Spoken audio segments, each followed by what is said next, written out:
Hello everyone. आज हम लोग जनरल ऑर्गेनिक केमिस्ट्री के कुछ क्वेश्चंस की चर्चा करेंगे। सबसे पहला यहाँ बोला है कौन सा माइनस आई इफेक्ट का गलत ऑर्डर है। देखो यहाँ पे फॉल्स लिखा हुआ है।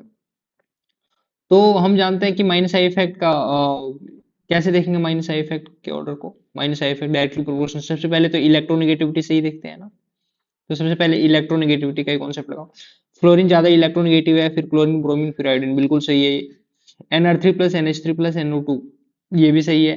फ्लोरीन ऑक्सीजन नाइट्रोजन, बिल्कुल सही है ये। यहाँ पे ये क्या है, ये है बेंजीन, इसमें होता है डबल बॉन्ड। और ये है अल्काइन, ये है ट्रिपल बॉन्ड। ये जो ऑर्डर है यहाँ पे गलत है, क्योंकि अल्काइन का हम जानते हैं माइनस आई इफेक्ट ज्यादा होता है। माइनस आई इफेक्ट किससे ज्यादा होता है? अल्काइन का ज्यादा होता है। किससे? बेंजीन से। लेकिन यहाँ पे उल्टा दिया है, इसलिए कौन सा हो जाएगा? ऑप्शन करेक्ट डी हो जाएगा। अगला लिखा है कौन सा करेक्ट ऑर्डर है इंडक्टिव इफेक्ट का। इसने प्लस और माइनस किसी की बात नहीं करी है। तो देखो हम लोग जानते हैं, यदि फर्स्ट ऑप्शन को चेक करेंगे तो O माइनस, फिर CH3, फिर CMe3, ये प्लस आई इफेक्ट का ऑर्डर बता रहा है यहाँ पे। लेकिन इसमें क्या है, गलत है। क्यों गलत है? हम जानते हैं O माइनस का सबसे ज्यादा, फिर जितना ज्यादा ब्रांचिंग होगा उसका प्लस आई इफेक्ट ज्यादा होगा। लेकिन ये ऑर्डर गलत है। CH3 का सबसे कम होना चाहिए। और यदि हम लोग ऑप्शन बी में देखें तो ये CO2 माइनस कौन सा इफेक्ट लगाता है? Plus I effect. और O माइनस भी कौन सा लगाता है? Plus I effect. लेकिन दोनों में ज्यादा किसका होता है? O माइनस का प्लस आई ज्यादा होता है, इसलिए ये भी गलत है। ठीक है। अगला यहाँ पे यदि देखें हम लोग, O माइनस का सबसे ज्यादा है, फिर CH2Me अल्काइल ग्रुप का, फिर ड्यूटेरियम का, फिर H का, ये बिल्कुल सही है। तो कौन सा हो जाएगा वन का, इसका क्वेश्चन नंबर 2 का आंसर कौन सा हो जाएगा? सी। सी बिल्कुल सही हो जाएगा। बोल रहा है कौन प्लस आई इफेक्ट लगाएगा। ये डबल बॉन्ड है तो ये माइनस आई इफेक्ट लगाएगा। इसमें भी डबल बॉन्ड है तो माइनस आई इफेक्ट लगाएगा। इसमें भी डबल बॉन्ड है, माइनस आई इफेक्ट हो जाएगा। ये कौन सा हो जाएगा? बी। अब अगला हम क्वेश्चन नंबर 4 देखें। क्वेश्चन नंबर 4 की बात करें, which of the following has minus I effect. Minus I effect कौन लगाएगा? जिसकी इलेक्ट्रोनेगेटिविटी ज्यादा होगी। OH माइनस आई इफेक्ट लगाएगा। Carboxylic acid minus I effect लगाता है। CH3 ये कौन सा इफेक्ट लगाता है? प्लस आई इफेक्ट, है ना। और OCH3 OR कौन सा लगाता है? माइनस आई इफेक्ट लगाता है, ये माइनस आई इफेक्ट, इसलिए ये भी हो जाएगा। तो इसका तीनों आंसर हो जाएगा, ए भी और बी और डी, तीनों सही होगा। क्वेश्चन नंबर 5 की बात करें, how many of the following groups है plus I effect. Plus I effect किसका किसका है?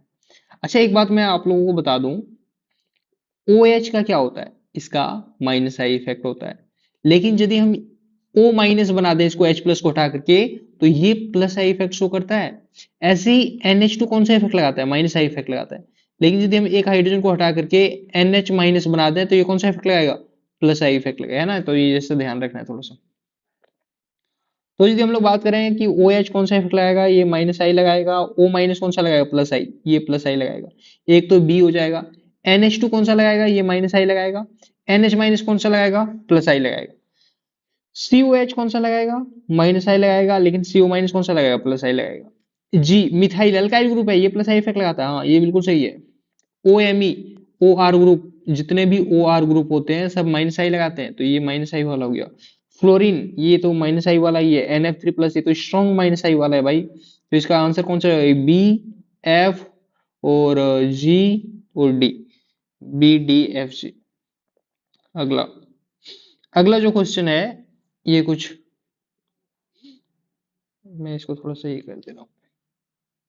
हाँ, अब यदि हम इस क्वेश्चन की बात करें, which of the following is और आर ट्रू अबाउट रेजोनेंस।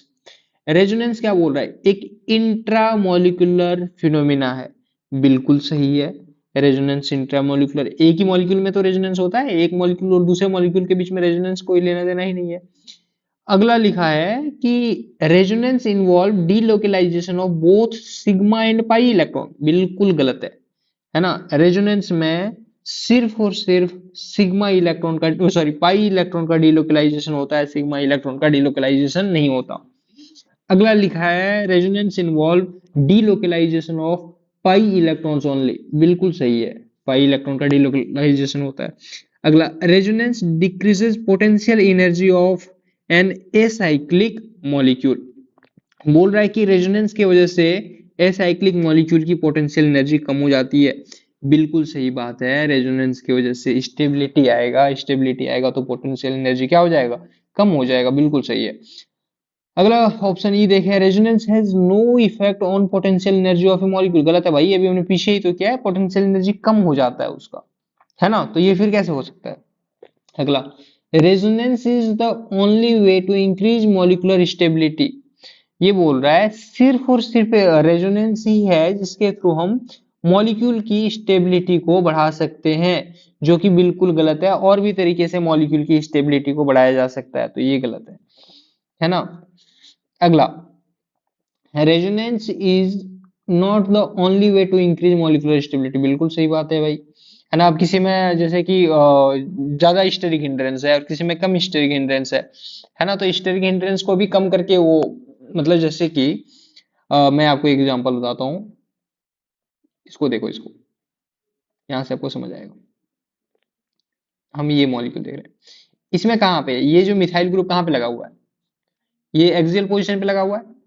मान लो ये इसने फ्लिपिंग करके उसको इक्वेटोरियल पोजीशन पे ले आया, है ना। ये फ्लिपिंग होगा तो ये कुछ ऐसे बनेगा, है ना। ये फ्लिपिंग करके, है ना, वो अभी एक्सियल पे था, अब ये किस पे आ गया, इक्वेटोरियल पोजीशन पे आ गया। अच्छा, फ्लिपिंग करके जैसे ही वो इक्वेटोरियल पोजीशन पे आया, इससे ज्यादा स्टेबिलिटी इसका हो जाएगा, है ना। किसका स्टेबिलिटी ज्यादा हो जाएगा, ये सेकंड वाले का स्टेबिलिटी ज्यादा हो गया। ये यहां से इसमें कन्वर्ट हो गया क्या, लेकिन यहाँ पे रेजोनेंस हुआ है नहीं, बिना रेजोनेंस के ही स्टेबिलिटी बढ़ गया है। कैसे, फ्लिपिंग करके, है ना। तो रेजोनेंस ही सिर्फ एक रास्ता नहीं है। अगला ऑप्शन है, any resonating molecule is always more stable then non resonating molecule. ये बोल रहा है कि कोई भी मॉलिक्यूल जिसमें रेजोनेंस हो रहा है वो ज्यादा स्टेबल होगा देन वैसे मॉलिक्यूल जिसमें रेजोनेंस नहीं होगा। भाई ये ऐसा जरूरी थोड़ी है, वैसे मॉलिक्यूल भी तो स्टेबल होते हैं जिसमें रेजोनेंस नहीं होते। गलत है ना। अगला, the canonical structure explain the canonical structure explain all feature of a molecule. ये बोल रहा है कि कैनोनिकल स्ट्रक्चर जो है किसी भी मॉलिक्यूल के सारे फीचर को एक्सप्लेन करता है, बिल्कुल नहीं, वो सारी चीजें नहीं बता पाता। एक कैनोनिकल स्ट्रक्चर सब कुछ नहीं बता पाता हमें। अगला है, the resonance hybrid explain all the features of molecule. बिल्कुल सही बात है, रेजोनेंस हाइब्रिड सब सारी जानकारी देता है हमें। अगला ऑप्शन है, resonating structures are real and resonance hybrid is imaginary. बिल्कुल गलत है भाई, ये नहीं हो सकता। रेजोनेटिंग स्ट्रक्चर इमेजिनरी होता है, लेकिन रेजोनेंस हाइब्रिड ओरिजिनल स्ट्रक्चर या रियल स्ट्रक्चर होता है। अगला है, resonance hybrid is real structure and resonating structures are imaginary. बिल्कुल सही बात है, ये तो मैंने पीछे देखा। अगला है, resonance hybrid is always resonance hybrid is always more stable then all canonical structure. बिल्कुल सही बात है।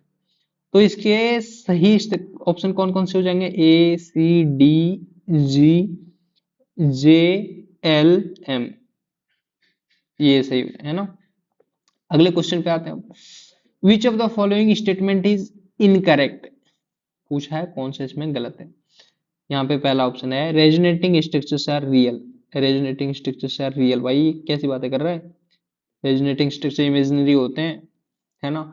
अगला, equivalent contributing structures makes resonance hybrid very stable.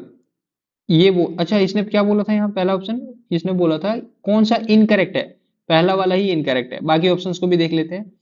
ये बोल रहा है equivalent contributing structures makes resonance hybrid very stable. बिल्कुल सही, जितना इक्विवेलेंट रेजोनेंस होगा रेजोनेंस हाइब्रिड की स्टेबिलिटी उतनी ज्यादा होगी। अगला है, contributing structures are hypothetical having no real existence. बिल्कुल सही है ना, ये भी सही है। अगला, contributing structures are less stable than resonance hybrid. हाँ, अभी जैसे हमने पीछे देखा, रेजोनेंस हाइब्रिड और रेजोनेटिंग स्ट्रक्चर में ज्यादा स्टेबल कौन होता है, रेजोनेंस हाइब्रिड। अगला बोल रहा है, विच of the following is more stable, कौन ज्यादा स्टेबल है। अच्छा देखो, यहाँ पे क्या रेजोनेंस हो सकता है, हाँ रेजोनेंस हो जाएगा। क्या यहाँ पे रेजोनेंस होगा, नहीं यहाँ पे रेजोनेंस नहीं होगा। क्या यहाँ पे रेजोनेंस होगा, नहीं यहाँ रेजोनेंस नहीं होगा। तो सबसे ज्यादा स्टेबल, अब यदि हम ये तीनों मॉलिक्यूल को देखें तो ये तीनों में सबसे ज्यादा स्टेबल कहाँ पे, जहाँ पे रेजोनेंस हो रहा। तो 8 का ऑप्शन क्या हो जाएगा, ए हो जाएगा। अगला, arrange the following resonating structure according to their contribution towards resonance hybrid.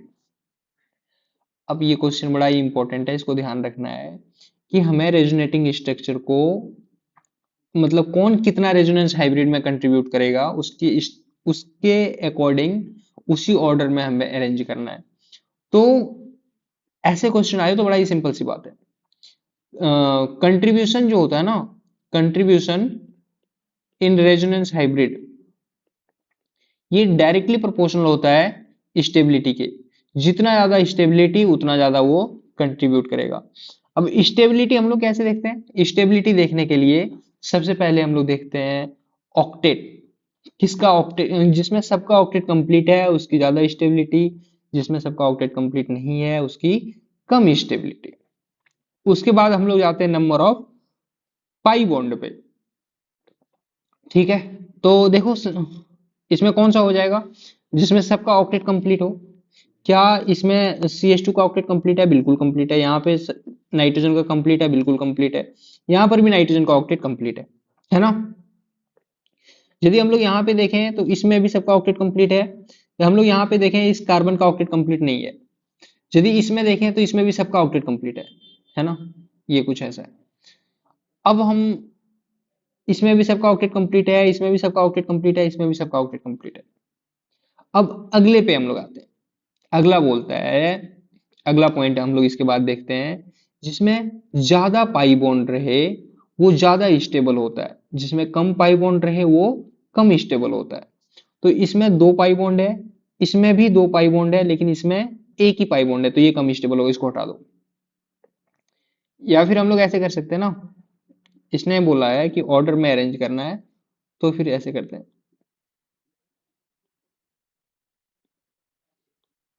सबसे ज्यादा स्टेबल कौन हो जाएगा? जिसमें सबका ऑक्टेट कंप्लीट है, इसमें भी सबका ऑक्टेट कंप्लीट है, इसमें भी सबका ऑक्टेट कंप्लीट है। सबसे पहले हम लोग क्या देखते हैं? ऑक्टेट। ठीक है, ऑक्टेट के बाद हम लोग आते हैं नंबर ऑफ पाई बॉन्ड पे। ठीक है, इसमें सबका ऑक्टेट कंप्लीट है, इसमें भी सबका ऑक्टेट कंप्लीट है, तो ए का स्टेबिलिटी सबसे ज्यादा होगा और डी का भी स्टेबिलिटी ज्यादा होगा। फिर हम लोग आते हैं नंबर ऑफ पाई बॉन्ड पे। तो नंबर ऑफ पाई बॉन्ड से हम लोग कैसे देखेंगे? और नंबर ऑफ पाई बॉन्ड जिसमें ज्यादा होगा उसका ऑक्टेट उसकी स्टेबिलिटी ज्यादा होगी। तो इसमें भी दो पाई बॉन्ड, ऑप्शन ए में भी दो पाई बॉन्ड, ऑप्शन डी में भी दो पाई बॉन्ड, बड़ा दिक्कत हो गया। फिर हम लोग थर्ड पोजीशन पे आते हैं। थर्ड पॉइंट पे कैसे चेक करते हैं? चेक करने के लिए हम लोग अब अगली चीज का हेल्प लेते हैं, जिसको बोलते हैं क्या? नेगेटिव चार्ज ज्यादा स्टेबल होगा मोर इलेक्ट्रोनेगेटिव एटम पे, और पॉजिटिव चार्ज ज्यादा स्टेबल होगा लेस इलेक्ट्रोनेगेटिव एटम पे। तो यदि ध्यान से देखो यहाँ पे एक नाइट्रोजन पे पॉजिटिव है, एक नाइट्रोजन पे नेगेटिव है, और डी वाले में देखो एक नाइट्रोजन पे पॉजिटिव है और कार्बन पे नेगेटिव है। नाइट्रोजन पे पॉजिटिव तो दोनों में सेम ही है, लेकिन इसमें नाइट्रोजन पर नेगेटिव है और इसमें कार्बन पे नेगेटिव है। तो ज्यादा स्टेबल कहाँ? Negative charge more electronegative atom पे ज्यादा स्टेबल होगा। तो इसलिए सबसे ज्यादा स्टेबल कौन हो जाएगा? ए वाला। फिर कौन हो जाएगा? डी वाला। अब यदि हम ये दोनों में देखें तो इसमें सबका ऑक्टेट कंप्लीट नहीं है, तो सी का स्टेबिलिटी, यदि हम लोग इस अच्छा, हाँ सॉरी, अब यदि हम लोग इसमें ध्यान से देखें, ए और डी तो हो गया, ए सबसे ज्यादा स्टेबल, फिर डी, ए डी। अब हम लोग बी और सी को यदि देखें, बी और सी में ज्यादा स्टेबल कौन है? कार्बन पे नेगेटिव है, कार्बन पे पॉजिटिव है। यहाँ पे नाइट्रोजन पे पॉजिटिव है, नाइट्रोजन पे पॉजिटिव मतलब क्या? कम स्टेबल। मोर इलेक्ट्रोनेगेटिव एटम पे पॉजिटिव चार्ज लेस स्टेबल होता है, इसलिए ऑप्शन ए सही हो जाएगा। मतलब बी वाला कम स्टेबल होगा, सी ज्यादा स्टेबल होगा। ठीक है, अब अगले क्वेश्चन पे आते हैं। अगला क्वेश्चन क्या बोलता है? अगला क्वेश्चन बोल रहा है ये canonical structure will be more stable if, बोल रहा है एक कैनोनिकल स्ट्रक्चर ज्यादा स्टेबल होगा यदि it involves cyclic delocalization of 4n plus 2 pi electron then if it involves acyclic delocalization of 4n plus 2 pi electron। बिल्कुल सही बात है भाई, यदि कहीं पर 4n plus 2 pi इलेक्ट्रॉन का डिलोकलाइजेशन हो रहा है और साइक्लिक में, तो वो ज्यादा स्टेबल होगा। साइक्लिक में यदि 4n plus 2 pi इलेक्ट्रॉन का डिलोकलाइजेशन होगा तो वो एरोमेटिक टाइप बन जाएगा ना, और एसाइक्लिक में एरोमेटिक नहीं बनेगा। अगला ऑप्शन बी को चेक करते हैं। It involves cyclic delocalization और इसमें कितना इलेक्ट्रॉन होना चाहिए, 4n pi electron. Then if it involves acyclic delocalisation of 4n pi electron, भाई यदि 4n पाई इलेक्ट्रॉन यदि रहेगा तो ये एंटी एरोमेटिक हो जाएगा और ये नॉन एरोमेटिक होगा, तो इसलिए ये वाला गलत है, ये सही है। अगला, positive charge is more stable on more electronegative atom than positive charge on less electronegative atom. बिल्कुल गलत है भाई। पॉजिटिव चार्ज किस पे होना चाहिए, कम इलेक्ट्रोनेगेटिव एटम पे, और नेगेटिव चार्ज किस पे होना चाहिए, मोर इलेक्ट्रोनेगेटिव एटम पे, तो सी गलत है। अगला, negative charge will be more stable on more electronegative atom if negative charge on less electronegative atom provided atoms are of same period। बिल्कुल सही है, यदि नेगेटिव चार्ज ज्यादा इलेक्ट्रोनेगेटिव एटम पे है तो उसकी स्टेबिलिटी ज्यादा होगी।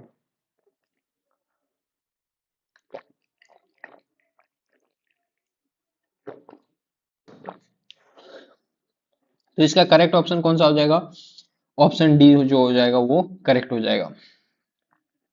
अब यदि हम बात करें क्वेश्चन नंबर 11 की, इसमें ए और डी दो ऑप्शन सही है ना।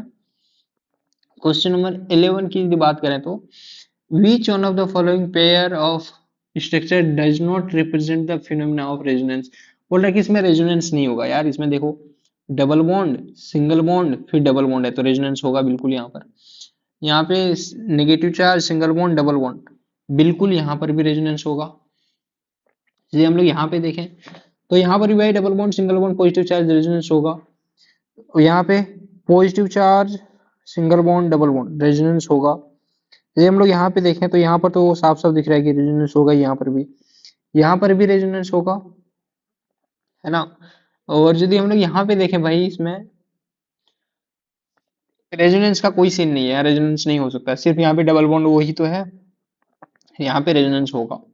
तो बोल रहा है कौन सा पेयर में, कौन विच of the following pair of structure does not represent the phenomena of resonance. बोल रहा है कौन रेजोनेंस फिनोमेना को, कौन किस में रेजोनेंस फिनोमेना नहीं हो रहा, तो ये ऑप्शन क्या हो जाएगा, डी। ये दोनों रेजोनेटिंग स्ट्रक्चर्स नहीं है, ठीक है। तो इसके अकॉर्डिंग आंसर कौन सा आएगा, ऑप्शन डी।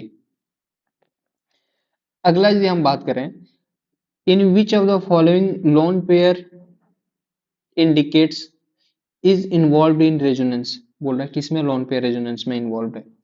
भाई सबसे पहले वाले देखो, कोई भी एटम पे डबल बॉन्ड और लोन पेयर दोनों रहे तो कौन जाएगा रेजोनेंस में, डबल बॉन्ड जाएगा, लोन पेयर रेजोनेंस में नहीं जाएगा, है ना। ऑप्शन ए तो नहीं हो सकता। अब यदि यहाँ पर भी देखो वैसा ही है, यहाँ पर भी लोन पेयर रेजोनेंस में नहीं जाएगा क्योंकि डबल बॉन्ड लोन पेयर एक ही एटम पे है। या क्या यहाँ पे इस नाइट्रोजन एटम पे क्या है, सिर्फ लोन पेयर है, क्या इसके पास डबल बॉन्ड है, नहीं, तो ये रेजोनेंस में जाएगा और यहाँ पर भी रेजोनेंस में जाएगा। तो दोनों ऑप्शन बी और डी। अच्छा, और भी ऑप्शन है, यहाँ पे लोन पेयर और डबल बॉन्ड दोनों सेम एटम पे रेजोनेंस नहीं कर सकता। यहाँ पे नेगेटिव चार्ज ये रेजोनेंस कर सकता है ना, नेगेटिव चार्ज भी तो एक टाइप का लोन पेयर ही है, तो ये भी हो जाएगा। तो कौन सा आंसर हो जाएगा, बी, डी और ई, ये तीनों हो जाएगा, ठीक है। बड़ा ही सिंपल है। अगला क्वेश्चन फिर से वैसा ही सिंपल, ध्यान रखना है, यदि कोई एटम पे लोन पेयर और डबल बॉन्ड दोनों है तो डबल बॉन्ड रेजोनेंस में जाएगा, लोन पेयर रेजोनेंस में नहीं जाएगा, इस बात का ध्यान रखना है, ठीक है। तो नाइट्रोजन, क्या इस नाइट्रोजन के पास लोन पेयर है, हाँ है। डबल बॉन्ड है, नहीं। क्या रेजोनेंस कर सकता है, हाँ रेजोनेंस कर सकता है, ये रेजोनेंस जाएगा, रेजोनेंस में जाएगा, है ना। इसने पूछा कौन रेजोनेंस में नहीं जाएगा, ये रेजोनेंस में जाएगा। क्या ये लोन पेयर रेजोनेंस में जाएगा, नहीं, क्योंकि यहाँ पे डबल बॉन्ड भी है और लोन पेयर भी है, इसलिए ये रेजोनेंस में नहीं जाएगा। इस नाइट्रोजन के पास लोन पेयर है, डबल बॉन्ड है, रेजोनेंस में नहीं जाएगा। इस ऑक्सीजन के पास सिर्फ लोन पेयर है, ये रेजोनेंस में जाएगा। तो पूछा है कौन रेजोनेंस में नहीं जाएगा, तो कौन रेजोनेंस में नहीं जाएगा, यहाँ पे अपना आंसर हो जाएगा बी और डी। अच्छा, और भी है, ये लोन पेयर रेजोनेंस में जाएगा, ये लोन पेयर रेजोनेंस नहीं कर सकता है, क्योंकि सिर्फ लोन पेयर सिंगल बॉन्ड फिर डबल बॉन्ड होना चाहिए ना। यहाँ पे लोन पेयर के साथ डीलोकलाइजेशन नहीं है, इसलिए ऑप्शन ई भी हो जाएगा। ये लोन पेयर रेजोनेंस कर ही नहीं सकता यार, ये ऑक्सीजन पे जो लोन पेयर है ये कैसे करेगा रेजोनेंस, इसके इधर यहाँ पे कहीं पे डबल बॉन्ड वगैरह है ही नहीं अगल बगल में, ठीक है। तो इसमें ये भी हो जाएगा। तो इसका आंसर क्या हो जाएगा? बी, डी और ई। क्वेश्चन नंबर 13 का बी, डी, ई। हम लोग देखते हैं question number 14। Which of the following group cannot participate in resonance with other suitable group? बोल रहा है कि कौन रेजोनेंस में पार्टिसिपेट नहीं कर सकता है विद अदर सुटेबल ग्रुप, मतलब कोई भी हम लोग ऐसा ग्रुप लगा दें जो कि रेजोनेंस कर सके। मान लिया हमने एक डबल बॉन्ड लगा दिया, क्या ये रेजोनेंस कर सकता है? यदि इधर डबल बॉन्ड लगा दिया, बिल्कुल रेजोनेंस कर सकता है। हमने मान लो यहाँ पे एक डबल बॉन्ड लगा दिया, क्या रेजोनेंस कर सकता है? बिल्कुल कर सकता है। यहाँ पे डबल बॉन्ड लगा दिया, रेजोनेंस कर सकता है? हाँ, बिल्कुल कर सकता है। क्या हमने यहाँ पर डबल बॉन्ड लगा दिया तो क्या ये रेजोनेंस करेगा? देखो इसको ध्यान से देखो इसको, NH3+, कैसे करेगा रेजोनेंस यार? नाइट्रोजन के पास क्या है यहाँ पे? Positive charge. क्या नाइट्रोजन, यहाँ कोई वैकेंट ऑर्बिटल है? कोई वैकेंट ऑर्बिटल नहीं है नाइट्रोजन के पास, तो यहाँ पे रेजोनेंस नहीं हो सकता है। ठीक है। अच्छा, यदि हमने यहाँ पर डबल बॉन्ड लगा दिया तो हाँ, ये रेजोनेंस में पार्टिसिपेट कर सकता है। तो कौन रेजोनेंस में पार्टिसिपेट नहीं कर सकता? तो क्या हो जाएगा? डी। इसका आंसर कौन सा हो जाएगा? डी। क्वेश्चन नंबर 14 का डी। अब देखते हैं क्वेश्चन नंबर 15, है ना। Identify electron donating group in resonance among the following, है ना। यार वो बोल रहा है कि कौन इलेक्ट्रॉन डोनेट करेगा। यदि हमने एक यहाँ पे डबल बॉन्ड लगा दिया तो यार ये तो इलेक्ट्रॉन को खींचेगा, ये -m ग्रुप है ना। ये NO2 भी -m ग्रुप है, तो ये भी खींचेगा, ये भी नहीं होगा। ये ऑक्सीजन अपना लोन पेयर डोनेट कर सकता है, यदि यहाँ पे हम एक डबल बॉन्ड लगा दें तो ये रेजोनेंस में इलेक्ट्रॉन डोनेट करेगा, इसलिए सी होगा। ये भी इलेक्ट्रॉन खींचेगा भाई, यहाँ पे एक डबल बॉन्ड लगा करके देखो, है ना। यहाँ पे यदि डबल बॉन्ड लगा देंगे हम लोग एक, मैं इसको बना के दिखाता हूँ। डबल बॉन्ड है, ये कार्बन था, है ना, CO, फिर OCH3। ये इधर माइनस उधर खींचेगा इलेक्ट्रॉन को ना, ये डोनेट नहीं कर रहा। ये भी खींचेगा, ये भी नहीं होगा। नाइट्रोजन अपना लोन पेयर रेजोनेंस में डोनेट कर सकता है, इधर कोई ग्रुप लगा हुआ रहे तो उधर। तो इसका आंसर कौन कौन सा हो जाएगा? इसका आंसर हो जाएगा एक सी वाला हो जाएगा, दूसरा F वाला हो जाएगा। ये दो ऑप्शन हो जाएगा इसका आंसर। अच्छा, इस क्वेश्चन में यदि किसी को डाउट रहे ना तो मेरे से फिर से पूछ लेना, है ना, कमेंट सेक्शन में। मैं इसको फिर से बता दूंगा, एक बढ़िया क्वेश्चन है, इसको थोड़ा बना करके देखो खुद से, एक बगल में डबल बॉन्ड लगा करके देखो, रेजोनेंस करवा के देखो। अगले में हम लोग देखते हैं क्वेश्चन नंबर 16। बोल रहा है कि identify electron withdrawing group in resonance among the following. फिर से वही क्वेश्चन है यार, कि यदि हम लोग कोई एक जैसे कि मान लिया हमने एक डबल बॉन्ड लगा दिया तो रेजोनेंस करेगा, है ना। यहाँ पर भी डबल बॉन्ड लगा देते हैं, यहाँ पर भी डबल बॉन्ड लगा देते हैं, और यहाँ पर भी एक डबल बॉन्ड लगा देते हैं, है ना। और यहाँ पे एक डबल बॉन्ड लगाओ, है ना, ये ऐसे। उसके बाद फिर यहाँ पर भी एक डबल बॉन्ड लगाओ। तो बोल रहा है कि कौन इलेक्ट्रॉन को विथड्रॉ करेगा, इलेक्ट्रॉन विथड्रॉइंग ग्रुप कौन है।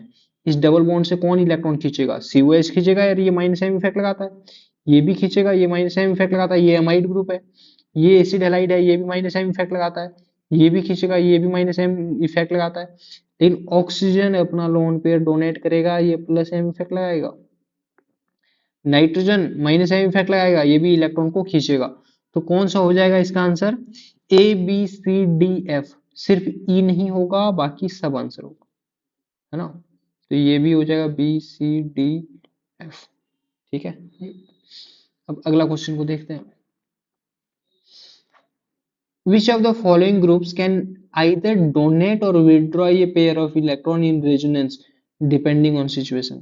बोल रहा है कि कौन जो है या तो इलेक्ट्रॉन को डोनेट कर सकता है या विदड्रॉ कर सकता है अकॉर्डिंग टू दी सिचुएशन। हमने क्या किया, एक इधर डबल बॉन्ड लगा दो ऐसे, ठीक है, यहाँ पर भी एक लगा दो, ऐसे लगा देते हैं, यहाँ पर भी एक लगा दो, है ना, यहाँ पर भी लगा दो, यहाँ पर भी, और यहाँ पर भी। ये हमने कुछ ऐसा लगा दिया। अब बोल रहा है कि कौन इलेक्ट्रॉन डोनेट भी कर सकता है और विदड्रॉ भी कर सकता है, मतलब ये दोनों कर सकता है। ध्यान से देखो भाई, ये नाइट्रोजन, ये सिर्फ -m इफेक्ट लगाएगा, नाइट्रोजन के पास लोन पेयर नहीं है। NO2 में नाइट्रोजन के पास लोन पेयर नहीं है, तो ये इलेक्ट्रॉन को सिर्फ और सिर्फ खींचेगा। इस नाइट्रोजन के पास लोन पेयर है, तो ये डोनेट भी कर सकता है और खींच भी सकता है, इसलिए एक तो ऑप्शन बी हो जाएगा।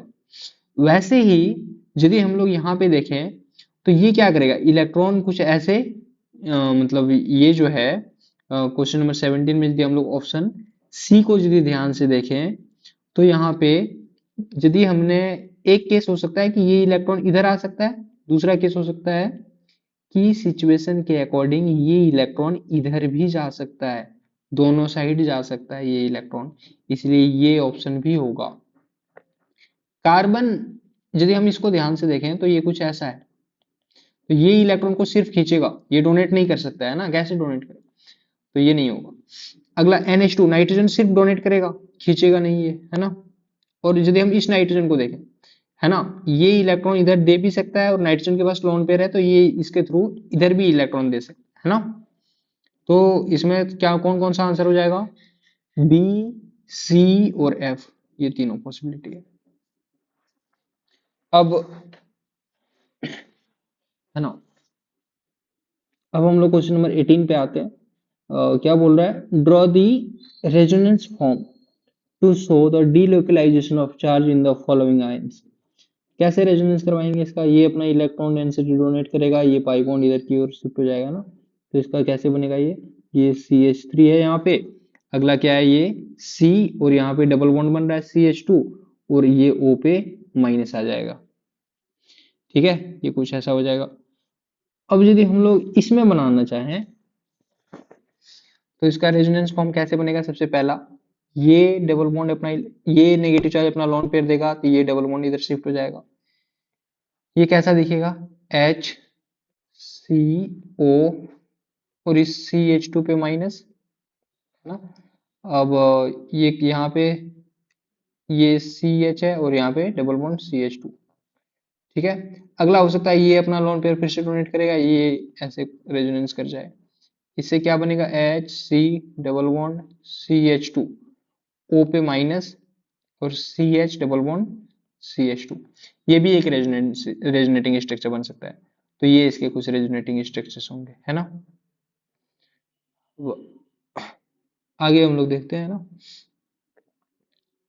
अच्छा और भी यहाँ पे है, हाँ, तो ये आप ये सबका रेजोनेटिंग स्ट्रक्चर बना लेना है ना। अब हम चलते हैं क्वेश्चन नंबर 19 पे। अब बोल रहा है identify less stable canonical structure in each of the following pairs. बोल रहा है कि इस पेयर्स में कौन सा कम स्टेबल रेजोनेटिंग स्ट्रक्चर है वो बताना है, ठीक है। अब हम लोग यदि ध्यान से देखें सबसे पहले वाले में, इसमें देखो इस ये जो है ना, ये CH2 का ऑक्टेट कंप्लीट नहीं है, लेकिन इसमें सबका ऑक्टेट कंप्लीट है, इसीलिए ज्यादा स्टेबल कौन होगा, ये तो पहला वाला क्या हो जाएगा, कम स्टेबल।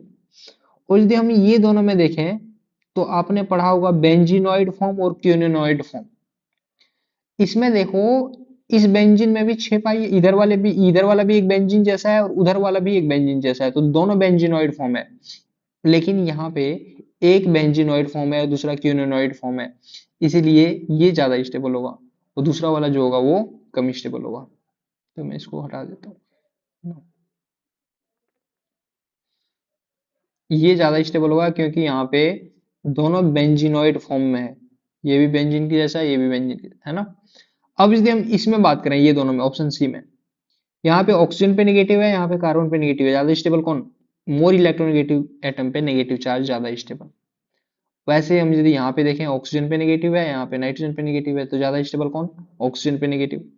और यदि हम लोग ये दोनों में देखें, है ना, तो यदि हम लोग इसमें देखें तो ये जो है ना एक एरोमेटिक कंपाउंड है ना, ये देखो ट्रोपोलियम के टाइन टाइप है ना, ये एक एरोमेटिक कंपाउंड है, ये ज्यादा स्टेबल होगा और ये एरोमेटिक नहीं होगा, इसलिए ये क्या हो जाएगा, ये एंटी एरोमेटिक हो जाएगा, इसमें 7 ही कार्बन है ना, 7 कार्बन है और 8 पाई इलेक्ट्रॉन है, तो ये एंटी एरोमेटिक हो जाएगा। तो ज्यादा स्टेबल कौन हो जाएगा, सेकेंड वाला ज्यादा स्टेबल हो जाएगा, है ना। फर्स्ट वाला क्या हो जाएगा, कम स्टेबल हो जाएगा। अब चलते हैं अगले क्वेश्चन पे, क्वेश्चन नंबर 20 पे, है ना। इसमें बोल रहा है identify more stable canonical structure in each of the following. Just अभी जैसे हमने पीछे देखा वैसे ही यहाँ पे देखो, ये मॉलिक्यूल कैसा है, न्यूट्रल है ना, ये मॉलिक्यूल कैसा है, न्यूट्रल है, लेकिन ये कैसा है, चार्ज्ड है, तो ये सेकेंड वाला जो होगा वो क्या होगा, कम स्टेबल होगा। तो मैं इसको ऐसे बना दे रहा हूँ। चार्ज स्ट्रक्चर जो होते हैं वो कम स्टेबल होते हैं, इसलिए ये मैंने कर दिया। स्टेबल ज्यादा कौन है? न्यूट्रल वाला। यदि ये दोनों में देखें तो एक में ऑक्सीजन पे नेगेटिव है, एक में कार्बन पे नेगेटिव है, ज्यादा स्टेबल कौन होगा? ऑक्सीजन पे नेगेटिव ज्यादा स्टेबल होगा। यहाँ पे क्या है, ये देखो ये मॉलिक्यूल चार्ज्ड है, ये कैसा है? न्यूट्रल है, ये ज्यादा स्टेबल होगा। यदि हम लोग ये दोनों में देखें तो फिर से वही, ये देखो यहाँ पे ये एरोमेटिक टाइप बन रहा है ना, लेकिन ये एंटी एरोमेटिक टाइप, इसलिए ये ज्यादा स्टेबल हो जाएगा। और यदि हम लोग ये दोनों में देखें तो ये न्यूट्रल है, इधर राइट साइड वाला न्यूट्रल है और लेफ्ट साइड वाला चार्ज है, इसलिए ये वाला ज्यादा स्टेबल होगा। और यदि ये दोनों में हम देखें तो क्या है इसमें, चार्ज यदि हम लोग देखें तो दोनों में चार्ज सेम है, पाई बॉन्ड सेम है ना। हम यदि यहाँ पे ध्यान से देखें, ऑक्सीजन पे नेगेटिव पॉजिटिव है, यहाँ पे नाइट्रोजन पे पॉजिटिव है, ये ज्यादा इलेक्ट्रोनेगेटिव एटम पे पॉजिटिव चार्ज कम स्टेबल होता है, इसलिए ज्यादा स्टेबल कौन हो जाएगा? ये। तो ये कुछ अच्छे क्वेश्चंस थे, इससे आगे वाले क्वेश्चन हम लोग अगले वीडियो में करेंगे। Thank you guys.